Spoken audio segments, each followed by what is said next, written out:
ښځه څنګه خپل خاوند ته ویلی شي چې زه تا سره څومره مینه کوم؟ هر انسان چې دی هغه په مختلفو طریقو سره خپل ښځې سره مینه کوي. نو نن په دې ویډیو کې تاسو سره داسې معلومات شریکوم چې هغه تقریبا د هر انسان دغه خبرې یو شانتي وي او ښځه په دغه طریقو سره خپل خاوند خوشحالولی شي. لومړی دا چې ښځو ته پکار دی د خاوند یې کوم خوراکونه خوښ وي د هغې یو لیست تیار کړي او وخت په وخت خپل خاوند ته هغسې خوراکونه تیاروي. په دې سره خاوند ډېر زیات خوشحالیږي. دویم دا چې ښځې ته پکار دی د خپلې صفایۍ ډېر زیات خیال وساتي او خپل ځان د خپل خاوند لپاره ښایسته کړي. دریم دا چې خاوند خپلې ښځې ته کومې پیسې ورکوي نو هغې کې پکار ده چې ښځه په ذوالخرچي ونه کړي او ښځه همیشه د خپل خاوند شکر ادا کړي او د خپل خاوند دغه پیسې په ښه ځای باندې ولګوي. څلورم دا چې ښځې ته پکار دی چې ځینې وخت خاوند غصه وي نو د غصې په دوران کې د خپل خاوند مذاق ونکي او یا هغه سره داسې ژبه ونه کړي چې خاوند یې نور هم خفه شي. نو په دې دوران کې ښځې ته پکار دی په خپل ځان باندې کنټرول وساتي.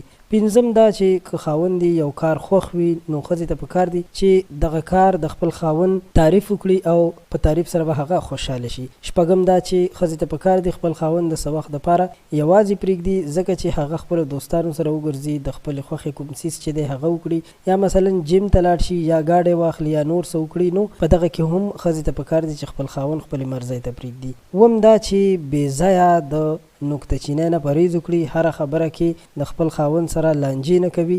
او اتم دا چې ښځه د خپل کور دننه ذمهواریانې په ښه طریقې سره ادا کوي او په هغې کې کوتاهي نه کوي او ټول کارونه په ښه طریقې سره سرته رسوي. نهم دا چې ښځې ته پکار دی ځینې وخت د خپل خاوند نه پوښتنه وکړي چې ته چېرته یې یا زه تا سره مینه لرم یا ته مې یاد شوی. نو په دې سره خاوند ډېر زیات خوشحالیږي چې زما فکر څومره زما ښځې سره دی. او لسم دا چې د خپل کورنۍ په خلکو کې د خپل خاوند تعریف کول دا ډېر زیاته ښه خبره ده او دې سره خاوند خوشحالیږي. او یو لسم دا چې که خاوند او ښځې په څه خبره باندې ناراضګي وي، لانجه جوړه شوې وي، نو ښځې ته پکار دی چې معافي وغواړي او خبره ختمه کړي. په دې سره به د دوی په کور کې خوشحالۍ نور هم زیاتې شي. قدرمنو، زموږ د ویډیو مقصد دا دی چې تاسو په خپل کور کې په خوشحالۍ سره زندگی تېره کړئ.